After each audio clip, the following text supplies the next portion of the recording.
తెలంగాణలో ఎన్కౌంటర్ అనేటువంటి ఘటన చాలా కాలం తర్వాత మరలా వినాల్సి వస్తుంది. ఇలాంటి దుర్మార్గుడు, ఇలాంటి రౌడీ షీటర్, ఇలాంటి వ్యక్తి ఈరోజు సమాజంలో పూర్తిగా తన కంట్రోల్లోకి తీసుకొని పూర్తిగా విచ్చలవిడిగా కాల్పులు జరుపుతూ హత్యలు చేస్తూ అఘాయిత్యాలు చేస్తూ సమాజంలో ఒక నేర ప్రవృత్తిని పెంచుకున్నటువంటి రియాజ్ అనేటువంటి వ్యక్తి పోలీస్ పైనే అత్యాయత్నం చేయడం కాకుండా అంతకుముందు ఒక కానిస్టేబుల్ని హత్య చేయడమే కాకుండా అనేక రకాలుగా ప్రజలను కూడా ఇబ్బందులు పెడుతున్నటువంటి రౌడీ షీటర్ని ఈరోజు తన పప్పులు ఉడకలేదు. మరొకసారి పోలీసుల పైన దాడికి ప్రయత్నించి అత్యాయత్నానికి పాల్పడినటువంటి రియాజ్ హాస్పిటల్లో చికిత్స పొందుతూ కూడా తను తప్పించుకోవడానికి అక్కడున్న పోలీసుల పైన మరలా దాడి చేసేటువంటి ప్రయత్నము లేదా మరీ హత్య చేయడం అటువంటి ప్రయత్నం.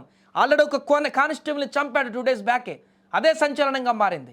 దీంతో మరలా అక్కడ ఉన్నటువంటి కానిస్టేబుల్ని చంపేటువంటి ప్రయత్నం చేసి తప్పించుకుందాం అనుకున్నాడో ఏం చేద్దాం అనుకున్నాడో తెలియదు, కానీ మరొకసారి తన బుద్ధిని అక్కడ చూపించాడు. హాస్పిటల్లో ఏమాత్రం పశ్చాత్తాపం లేదు, ఏమాత్రం అతని ముఖంలో బాధ లేదు. పూర్తిగా క్రూరత్వంతో నిండినటువంటి ఆ మొహంలో కనిపిస్తున్న ఛాయలు మనం చూసాం నిన్న ఆ అరెస్ట్ అయినటువంటి పరిణామంలో కూడా. ఈ నేపథ్యంలోనే హాస్పిటల్కు వచ్చిన తర్వాత మరొకసారి పెనుగులాటకు దిగాడు. అక్కడ ఉన్నటువంటి కానిస్టేబుల్తో పోట్లాడి ఆ గన్ను లాక్కుని పేల్చేటువంటి ప్రయత్నం చేశాడు. ఈ నేపథ్యంలోనే అలర్ట్ అయినటువంటి పోలీసులు ఇక సహనం కోల్పోయి ఇది అతను వ్యక్తి దాడులకు ఇక పూర్తిగా సామాన్యులు కూడా అక్కడ ఇబ్బంది పడేటువంటి అవకాశం ఉంది, వారు కూడా గాయాలయ్యేటువంటి అవకాశం ఉంది. అతని చేతికి కనుక గన్ను దొరికితే చాలామంది ప్రాణాలు పోయేటువంటి అవకాశం ఉంది. కాబట్టి ఖచ్చితంగా పోలీసులు అక్కడ ఒక నిర్ణయం తీసుకున్నారు. తమను కాపాడుకోవడంతో పాటు ప్రజలని కాపాడడం కోసం అక్కడ పూర్తిగా ఎన్కౌంటర్కి పూనుకున్నారు. దీంతో ఈ దుర్మార్గుడి యొక్క ఆటలకు చెక్ పడింది, పులి స్టాప్ పడింది. హాస్పిటల్లోనే పూర్తిగా తను అంతమొందిపోయినట్టుగా సమాచారం తెలుస్తుంది. ప్రస్తుతం నిజామాబాద్ వ్యాప్తంగా కూడా ఈ ఘటన సంచలనంగా మారింది. హాస్పిటల్ వద్ద ఉద్రిక్త వాతావరణం నెలకొంది. పోలీసులు కూడా భారీగా అక్కడికి చేరుకున్నారు. రియాజ్ ఎన్కౌంటర్ తర్వాత అక్కడ చాలా కొంత హడావుడి వాతావరణం అయితే కొనసాగుతుంది. హాస్పిటల్లో ఉన్నటువంటి వారందరూ కూడా కొంత ఏం జరిగిందో కూడా కాసేపు అర్థం కానటువంటి పరిస్థితులకు వెళ్ళిపోయారు. అక్కడికి వచ్చినటువంటి పేషెంట్స్ కానీ చాలామంది స్థానికులు కానీ వారందరూ కూడా ఒక్కసారిగా ఉలిక్కిపడ్డారు ఏం జరిగిందని చెప్పేసి. కానీ ఇక్కడ ఒక రౌడీ షీటర్ రియాజ్ ఈ యొక్క ఎన్కౌంటర్లో బలైపోయాడు అనేటువంటి విషయం తెలిసిన తర్వాత అంతా కూడా ఒక్కసారిగా నెమ్మదించారు. వారందరూ కూడా కూల్ అయిపోయారు.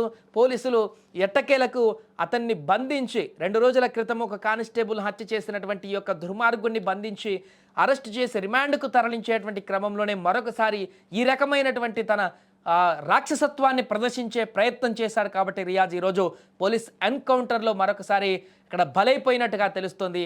ఏదేమైనా కూడా ఈ యొక్క ఎన్కౌంటర్ ఘటన ఇప్పుడు సంచలనంగా మారింది. రాష్ట్ర వ్యాప్తంగా కూడా సంచలనంగా మారింది. పూర్తి స్థాయిలో ఈ మధ్యకాలంలో ఎప్పుడు కూడా తెలంగాణలో ఎన్కౌంటర్ లాంటి ఘటనలు వినలేదు.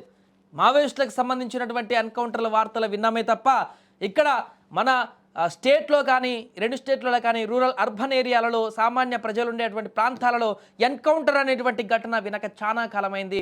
ఇలాంటి పరిస్థితుల్లో ఈరోజు ఒక రౌడీ షీటర్ రియాజ్ కానిస్టేబుల్ని చంపి ఇంతకుముందే చాలా దుర్మార్గాలకు పాల్పడినటువంటి యొక్క రియాజ్ ఎన్కౌంటర్ అనేది సంచలనంగా మారింది. ఇక దీనికి సంబంధించి పూర్తి వివరాలను కూడా కాసేపట్లోనే బయటకు వెల్లడించనున్నారు పోలీసులు.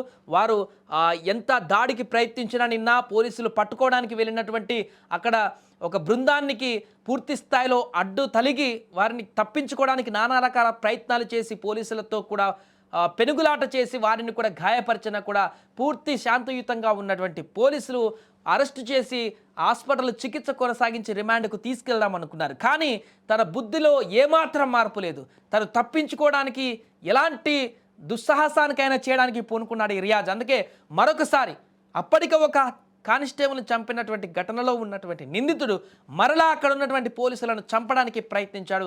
దీంతో ఇక ఎన్కౌంటర్ చేయక తప్పలేదు పోలీసులకు. పూర్తిగా అతను అక్కడ మట్టు పెట్టక తప్పలేదు. సో ప్రస్తుతం ఈ ఎన్కౌంటర్ ఘటన అయితే సంచలనంగా మారింది. పోలీసులు దీనికి సంబంధించి పూర్తి వివరాలు కూడా ఎలా జరిగింది ఎన్కౌంటర్, అతను పోలీసులకు దొరికినప్పటి నుంచి హాస్పిటల్కి వెళ్ళిన వరకు హాస్పిటల్లో జరిగినటువంటి ప్రతి వివరాలను కూడా కాసేపట్లో పోలీసు అధికారులు వెల్లడించనున్నారు.